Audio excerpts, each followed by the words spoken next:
नमस्कार मित्रांनो, आपल्याला सगळ्यांना माहिती आहे की 10वीची एक्झाम खूप लवकर सुरू होत आहे. म्हणून आपण एक रिव्हिजन सिरीज सुरू करतोय ते 10वीसाठी. त्याचा पहिला चॅप्टर आहे linear equation in two variables. है ना. या चॅप्टरला पूर्णपणे समजून घेण्यासाठी काही बेसिक कॉन्सेप्ट येणं खूप गरजेचं आहे. तर आपण सगळ्यात पहिले या चॅप्टरला खूप चांगल्या प्रकारे शिकण्याऐवजी आपण पहिले बेसिक कॉन्सेप्ट बघू की आपल्याला काय आलं पाहिजे. बेसिक कॉन्सेप्ट जसं सगळ्यात पहिले कठीण मुलांना कुठे जाते, ऍडिशन सबट्रॅक्शन मध्ये. मी खूपदा पाहिलंय मुलं ऍडिशन सबट्रॅक्शन मध्ये स्ट्रगल करतात. त्याच्यानंतर मल्टिप्लिकेशनचं डिव्हिजनचं मल्टिप्लिकेशन इथे स्ट्रगल करतात. तर आपण सगळ्यात पहिले बेसिक कॉन्सेप्ट मध्ये ऍडिशन बघू अँड सबट्रॅक्शन बघू. यांचे रूल काय आहे पहिले हे बघून घेऊ. सगळ्यात पहिला रूल आहे की plus minus minus minus plus minus plus plus plus आणि मायनस मायनस प्लस. आपल्याला जेव्हा ऍडिशन सबट्रॅक्शन करायचं आहे तेव्हा हा पहिला रूल आहे की हा आपल्याला करायचाच आहे. आणि रूल नंबर 2 काय आहे? रूल नंबर 2 आहे की हे केल्यानंतर आपल्या डोक्यामध्ये मोठ्या संख्येचं साइन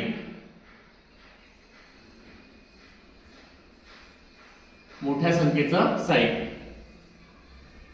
संख्येचं साइन हे डोक्यात दुसरा रूल चालवायचा आहे.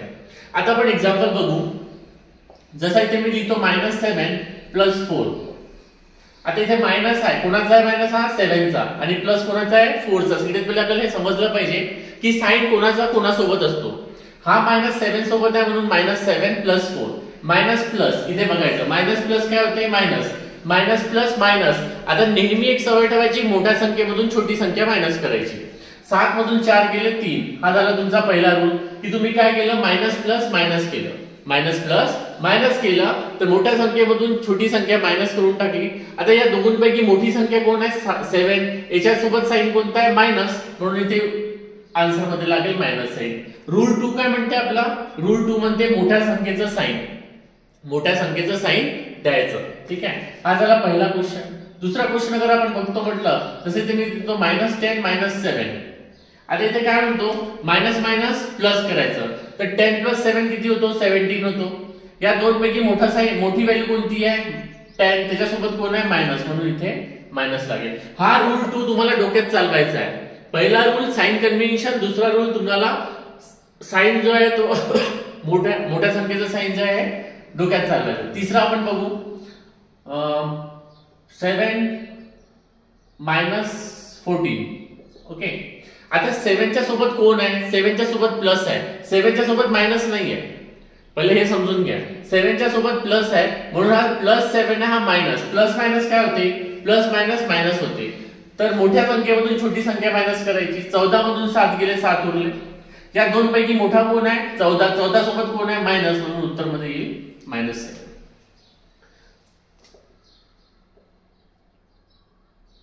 आता मी ते -7 + 7 लिहितो. मायनस प्लस काय होते? मायनस होते. मायनस प्लस काय होते? मायनस होते. तर 7 मधून 7 गेली, काय उरलं? 0. आता 0 सोबत कोणतं साइन दिलं काय? नाही दिलं का? काही फरक पडत नाही. 0 सोबत कोणतं साइन दिलं काय? नाही दिलं का? काही फरक पडत नाही. तरी मुलांमध्ये क्युरियोसिटी असते, सर याच्यासोबत साइन कोणतं येईल? -7 + 7 दोघांपैकी मोठा कोणताच नाही, दोघी सारखे आहे म्हणून याला कोणताच साइन येत नाही. म्हणून आपण त्याला डायरेक्ट 0 लिहितो.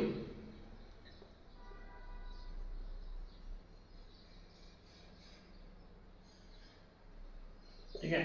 इथे +17 आहे, मायनस. प्लस मायनस काय होते? प्लस मायनस मायनस होते. मोठ्या संख्येमधून छोटी संख्या मायनस करायची. 20 मधून 17 गेले, उरले 3. या दोन पैकी मोठी संख्या कोण आहे? 20. 20 च्या सोबत कोण आहे? मायनस. म्हणून -3. तर मोठ्या संख्येचं साइन विसरायचं नाही. तर हे झाले तुमचे ऍडिशनचे रूल. आता आपण समोर बघू.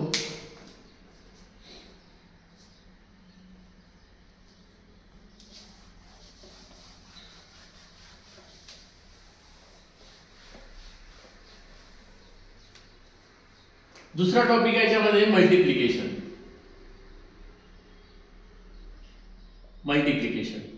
मल्टिप्लिकेशनचे पण रूल आहे.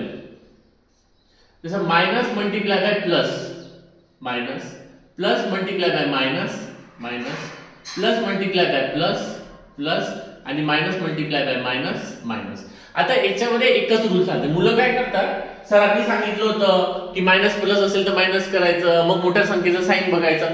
तो रूल पण चालतो, पण तो ऍडिशन सबट्रॅक्शन मध्ये चालतो. मल्टिप्लिकेशन मध्ये सोपं आहे. दोन वस्तू मल्टिप्लिकेशन मध्ये आहे म्हणजे प्रॉडक्ट मध्ये आहे. प्रॉडक्ट आणि मल्टिप्लिकेशनचा मतलब एकच असतो. ठीक आहे. तर आता जसं मी इथे एक्झाम्पल मध्ये लिहितो, -7 ब्रॅकेट मल्टिप्लाय बाय -3. हा काय म्हणते, मायनस मायनस काय होईल, प्लस होईल. तर हा मायनस काय झाला, प्लस. 7 3 जा 21. आता इथे तुम्ही -4 मल्टिप्लाय बाय -2. तुम्हाला माहिती आहे मायनस मायनस काय होईल, प्लस. 4 2 जा 8. तर असं लिहिलं तरी चालते. संख्या तोपर्यंत पॉझिटिव्ह असते जोपर्यंत तिला आपण कोणतं साइन देत नाही. म्हणजे अगर 8 मी लिहिलं तर हे पण प्लस असेल आणि +21 लिहिलं तर हे पण प्लसच आहे. जोपर्यंत मी संख्येच्या समोर काही साइन देत नाही तोपर्यंत ती संख्या नेहमी पॉझिटिव्ह असते, निगेटिव्ह होत नाही. हा दुसरा एक्झाम्पल झाला. तिसरा बघू. आता मी -4 मल्टिप्लाय बाय 6 लिहितो. हा मायनस आहे, हा प्लस आहे. मायनस प्लस काय होते, मायनस प्लस होते मायनस, म्हणजे उत्तर मध्ये येईल मायनस. 4 6 जा 24. तर अशा प्रकारे मल्टिप्लिकेशनचे रूल लक्षात ठेवायचे. मुलं काय करतात की 4 6 जा 24 करून टाकतात. या दोन पैकी मोठा कोण आहे, 6 चा साइन देऊन लिहून टाकतात. तसं करायचं नाही. का बरं, कारण की मल्टिप्लिकेशन आहे, ऍडिशन मध्ये 2 रूल चालतात आणि मल्टिप्लिकेशन मध्ये फक्त 1 रूल चालतो. तिसरा टॉपिक आहे बेसिक मधला. तिसरा टॉपिक आहे तो आहे हा डिव्हिजनचा. ठीक आहे. मुलांना ऍडिशन, सबट्रॅक्शन, मल्टिप्लिकेशन आणि डिव्हिजन याच्यात सगळ्यात जास्त त्रास जातो.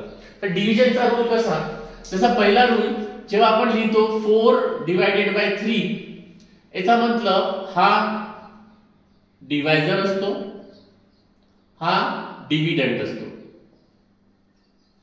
आपण 4 ला 3 ने डिवाइड करत आहोत. आपण 4 ला 3 ने डिवाइड करत आहोत. आणि ही जी लाईन असते ही डिव्हिजन लाईन असते, ही मेन डिव्हिजन लाईन. ठीक आहे.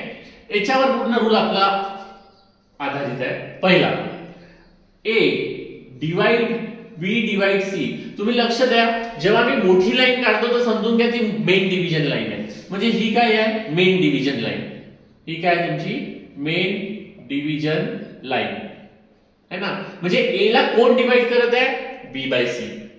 ए ला कोण डिवाइड करत आहे, बी बाय सी. म्हणजे बी पण डिव्हिजन मध्ये आहे सी च्या, पण ए हा न्यूमरेटर आहे. याला न्यूमरेटर पण म्हणतो आपण आणि याला डिनॉमिनेटर म्हणतो. खाली जो असतो त्याला डिनॉमिनेटर म्हणतो.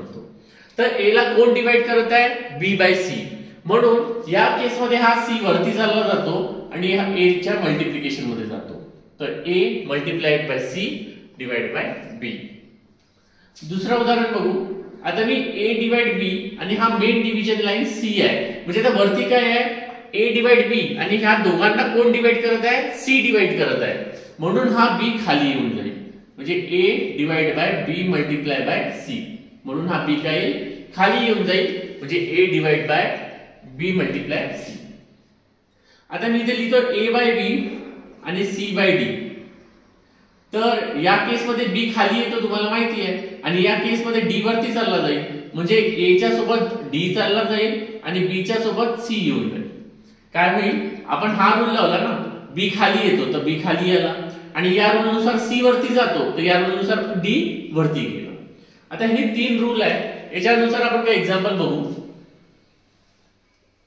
जसं मी आता 2 मेन डिव्हिजन 3/4 लिहितो.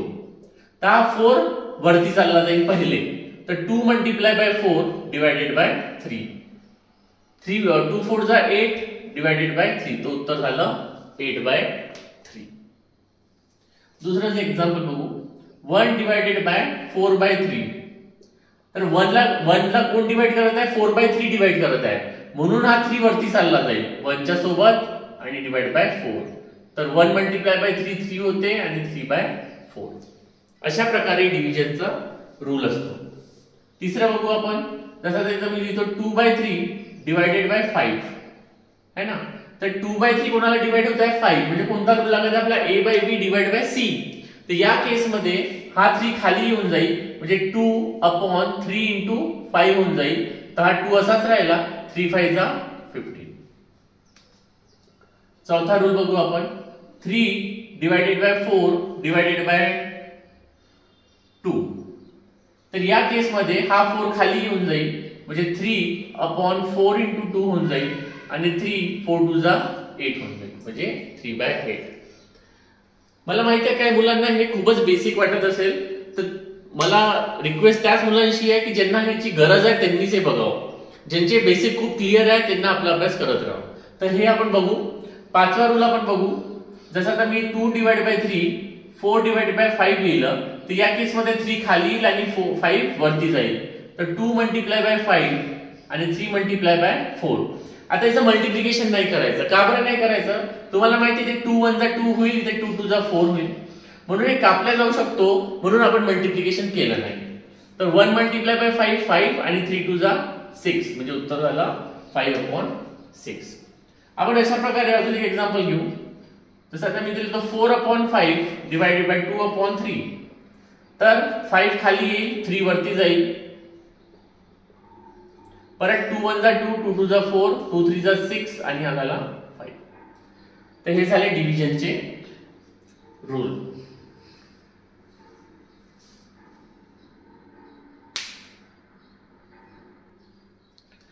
आता नेक्स्ट टॉपिक आपण बघू. आपल्याकडे काही अजून रूल आहे.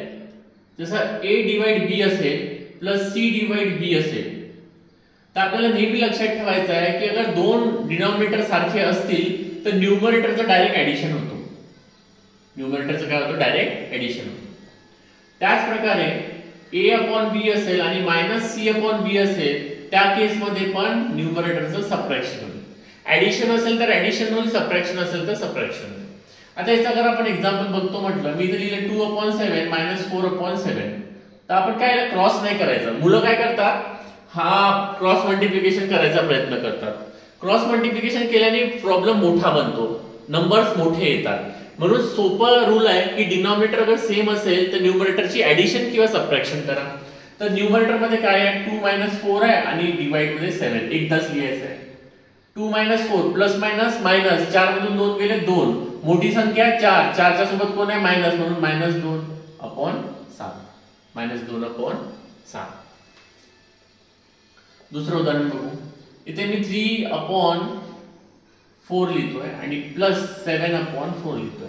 तर डिनॉमिनेटर सेम आहे तर न्यूमरेटरची ऍडिशन होईल किंवा सबट्रॅक्शन होईल, जे दिलं असेल ते. तर डिनॉमिनेटर सेम आहे तर 3 + 7/4 3 + 7 होतं 10/4. याला कापू. 2 2 जा 4 2 5 जा 10 म्हणजे उत्तर काय झालं? 5/2.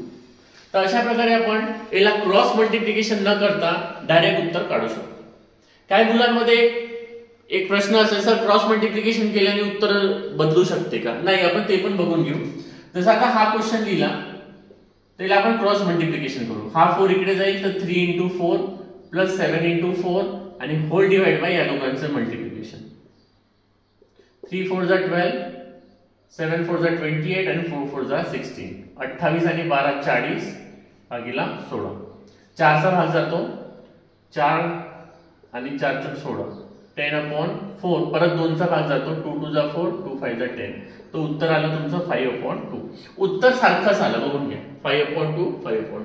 पण इथे प्रोसेस करताना आपल्याला खूप साऱ्या स्टेप्स कराव्या लागल्या. पण आपल्याकडे जेव्हा साहजिक एक रूल आहे की डिनॉमिनेटर सेम असेल तर आपण न्यूमरेटरची ऍडिशन करू शकतो किंवा डिनॉमिनेटर सेम असेल तर न्यूमरेटरची सबट्रॅक्शन करू शकतो, तर आपण डायरेक्ट रूल असा वापरू शकतो. ठीक आहे. तिसरा याच्यामध्ये जो रूल आहे तो असा आहे की a/b + c/d असेल तर आपण क्रॉस मल्टिप्लिकेशन a × d करायचं प्लस c × b करायचं आणि होल डिवाइड बाय या दोघांची मल्टिप्लिकेशन म्हणजे b × d करायचं. हे केव्हा करायचं? जेव्हा तुमचे डिनॉमिनेटर वेगवेगळे असतील तेव्हा. जेव्हा तुमचे डिनॉमिनेटर वेगळे असतील तेव्हा. आता याचं आपण एक उदाहरण घेऊ. जसं आता मी 3/2 लिहितो प्लस 5/3 लिहितो. ठीक आहे. खूप सारे मुलं काय करतात, हा 3 कट करतात. असं कट होणार नाही. का बरं नाही होणार? कारण की इथे प्लस साइन आहे.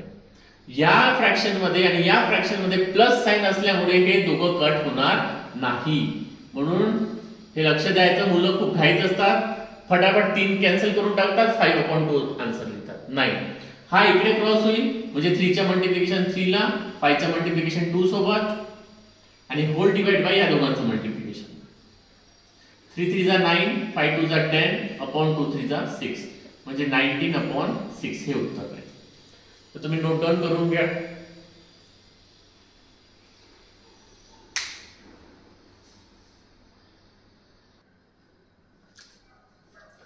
उद्या आपण ऍक्च्युअल हे बेसिक आहे. आय होप तुम्हाला हे बेसिक समजलं असेल. उद्या आपण लिनियर इक्वेशन इन 2 व्हेरिएबलचं बेसिक स्टार्ट करू, ज्याच्यामध्ये आपल्याला ऍडिशन सबट्रॅक्शन सगळं कळेल. याच्यामध्ये एक छोटा टॉपिक थोडासा एक्सटेंड करतो मी, कारण की लिनियर इक्वेशन इन 2 व्हेरिएबल आहे, तर आपल्याला हे पण आलं पाहिजे. जसं मी x + 3x लिहितो, तिथे x + 3x याचं उत्तर होईल 4x, कारण की प्लस आहे. इथे -3x + 4x लिहितो, तर जसं आपण ऍडिशन करतो याचं पण तसंच ऍडिशन सबट्रॅक्शन करावं लागेल. हा मायनस हा प्लस, मायनस प्लस काय होते, मायनस प्लस मायनस. 4 मधून 3 गेले, किती उरला 1. या दोघांमध्ये मोठा कोण आहे 4, याच्यासोबत कोण आहे प्लस, म्हणून इथे 1x. जसं इथे मी 12x + 4x लिहितो, मायनस प्लस मायनस, मोठी संख्या 12, 12 मधून 4 गेले 8. या दोन मध्ये मोठी कोण आहे 12, 12 च्या सोबत कोण आहे मायनस, म्हणून उत्तर राहील -8x. असं आपण ऍडिशन आणि सबट्रॅक्शन करू शकतो. जसं मी इथे 2y + 6y लिहितो, त्यांचं ऍडिशन पॉसिबल आहे. 2 आणि 6 8, आपण 8y लिहू शकतो. जसं इथे मी आता लिहितो 3y आणि -6y, तर ऍडिशन पॉसिबल आहे. प्लस मायनस मायनस, 6 मधून 3 गेले 3, मोठी संख्या 6, 6 च्या सोबत मायनस, म्हणून -3y. तर ऍडिशन सबट्रॅक्शन एका व्हेरिएबलचं आपण करू शकतो. पण याच ठिकाणी समजा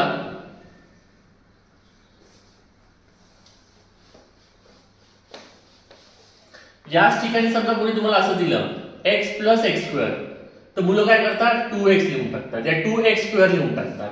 असं पॉसिबल नाही आहे, असं पॉसिबल नाही आहे. ऍडिशन आणि सबट्रॅक्शन तेव्हाच पॉसिबल आहे जेव्हा दोघं भाऊ असतील, भाऊ किंवा सारखे असतील. जसं इथे x आहे, इथे पण x आहे, तर ऍडिशन पॉसिबल आहे. इथे x आहे पण इथे x² आहे, तर याचं ऍडिशन पॉसिबल नाही. हे लक्षात द्यायचं. इथे x आहे, इथे x² आहे, त्यांचं ऍडिशन पॉसिबल नाही आहे. सारख्या टर्मचं ऍडिशन पॉसिबल आहे.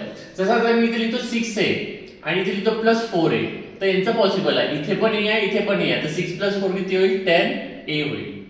जसं आता इथे लिहितो मी -3a + 6a, तर मायनस प्लस मायनस, 6 मधून 3 गेले 3, a मोठी संख्या 6, 6 च्या सोबत कोण आहे प्लस, म्हणून +3a.